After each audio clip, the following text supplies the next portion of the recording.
but also let's talk about the Doku challenge in the 8th minute of added time when he was involved again.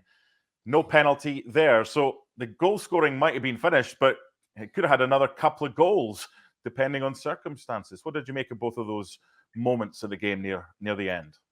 Well, it's funny because we've pointed out all of City's shortcomings, and it was interesting. I mean, completely made sense to bring Doku on, right, against tired legs and whatever, which, by the way, I heard Janusz wonder why Gakpo was on. I can only assume that's the thinking. For me, if I were a Liverpool fan, the less I see of Gakpo right now, the better. But funny enough, Doku came on for Alvarez, who I thought actually maybe had the best game out of City's front five.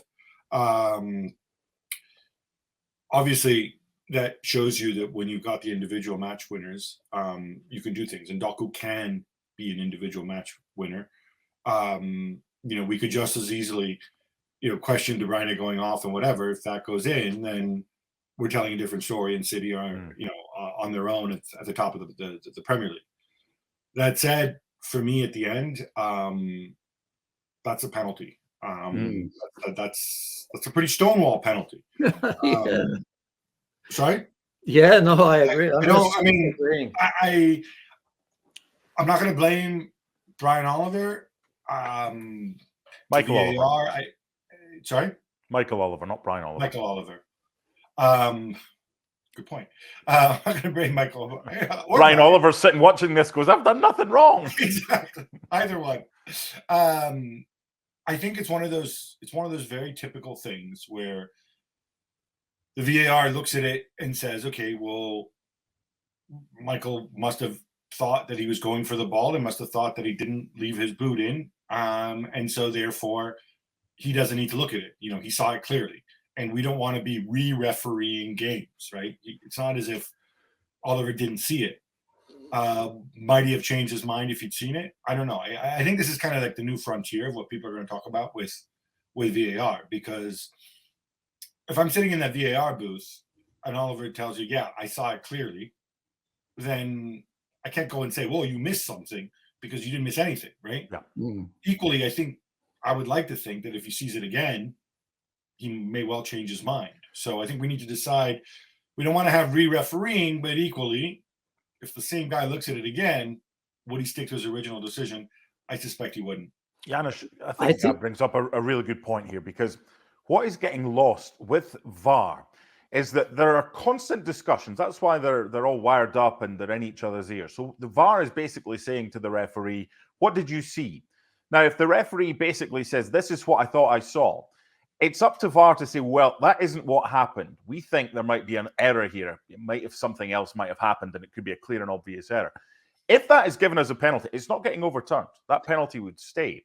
So Gab's right. You've got to be careful here that we don't re-referee the game. Should that have been a penalty? Oh, well, sorry. On this point, just want to make it very clear. I'm going to say we have to be careful. The rules right now, especially in England, make it very clear, we don't want to re-referee, right? So I'm going to give the VR the benefit of the doubt, say he's being careful. For me, I think certain decisions are so big that if I'm pretty confident the referee would give it, and we've seen others like this recently, I don't really have a problem with re-refereeing. We're just giving the referee more information to make that decision. I mean, that's a decision way above my head. That's an IFAB decision or whatever. And I obviously don't want to see it. And I know that, we wouldn't want to have 50 incidents like this in a game. But by the same token, we're talking in a split second. What is one of the top 2 referees in England? Did he see it correctly, or did I in the VAR booth see it differently? I just want to specify that. It's not me saying it. That's kind of what the rules are right now, and I presume this is why the VAR didn't send him back. Yeah, I think, Gab, you're right. It's because we don't know the conversations, and maybe Oliver said, yes, I saw it, but how clearly did you see it? Look, for me, the problem is that, for me, a foul is a foul. And again, this is a dangerous play anywhere. It's a foul. It's a foul, but if it happens in the penalty area, then it has to be a penalty kick, right? I mean, you can't tell me that you bring your leg this high with studs, and even if you get piece of the ball, but you get you get it, neck high pretty much, that you don't call this a foul, and that's an issue. That's what I wouldn't want to re-referee the game, but even if Oliver have told me, I've seen it, and I've seen him maybe touch the ball slightly, whatever his explanation might have been, I still think that would have been wise in some situations to have a look at the monitor here or there, because it's a dangerous play, and that is a foul anywhere on the pitch. Yep. And for that reason, for me, it's a penalty. And that's why, as you both have, I think quite rightly have said, look, for the extra 30 seconds, for the extra 60 seconds, if the VAR official is adamant that he thinks it's worth the referee having another look, the bottom line is, you've got to remember this as well, it's up to the referee. The referee can be advised to come and have a look, and then he'd come and have a look, but it's still up to him to say, nope, not for me. Right. So for the extra 30 seconds is fine. The problem that we have here, and yes, it's probably a penalty and should have been given, but it hasn't been. We will see that incident replicated, not exactly, but we'll see a penalty given. Then we'll see one not given. Then we'll see a referee come over and maybe give it. Then we'll see a referee come over and maybe not giving it. This is what the fans are frustrated about right now, but this is the difficulty we have, Gab, with subjective decisions. Yeah, and look, I think there's a perfect world at some point in the future where VARs aren't going to be top flight referees. They're going to be referees who are very good at being VARs because they see everything and whatever. Maybe I think this is the direction that they're going in. Maybe just have a separate career for VARs. Maybe guys who get as far as League One, and maybe they're not good in talking to players or whatever, but they see everything very clearly and they're quick with a screen. And then maybe there's a future where, and I think this is important in the same way that, a lot of times you see referees always working with the same assistant referees. They always work with the same VAR because the VAR knows the referee, and there's an element of trust there between the two of them, right? Instead, we've run into all sorts of problems here in the Premier League, but also elsewhere where, maybe you have a very inexperienced VAR and the referee on the pitch is a decorated international referee, and maybe that plays into it. I don't want to contradict him, whatever else, if he tells me he saw it. We can't have this. The problem is we're not there yet. We're not at this moment in time where there's a big enough pool of experienced VARs that we can even assign them so that they always work with a certain referee in games. The guy from I'm blanking on his name now, but I'm sure you remind me from the Nottingham Forest, the guy who's unfamiliar with the drop ball rule last week, right? Was it Kavanagh or I don't want to pick Tierney, was it? Paul Tierney. Yeah, I don't want to pick on Tierney.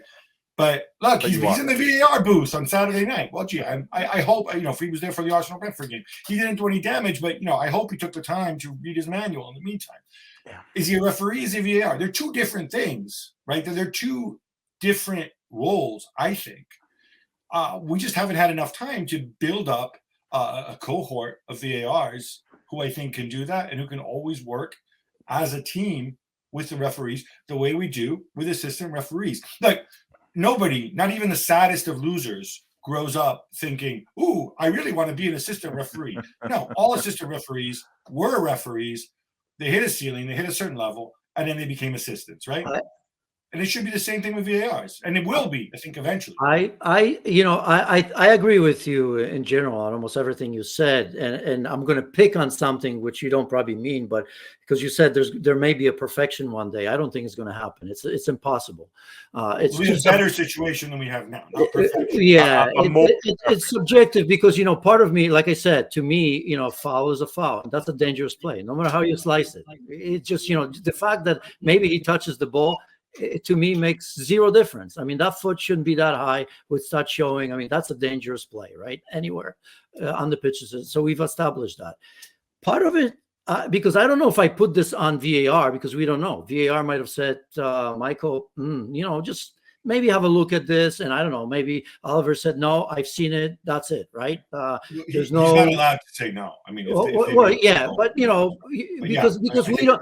No, we say that because we don't know what's allowed or not. We sometimes don't know all these conversations, right? It could be a situation. We're on YouTube, right? It's that, it's 98th minute, and maybe they just didn't have the balls to decide the game on a play like this. I mean, It could be that, because part of me always kind of thinks that in a game like this, if you're not being biased, if you're not on one side or the other, you kind of say, well, was there force? Was there this? This has to go through heads of everybody. We can say it shouldn't, and it probably shouldn't. But as I said, before we even get to her, it's a foul. But I bet you that went through the minds of everybody. There'd be no admission, but that's just the way we operate.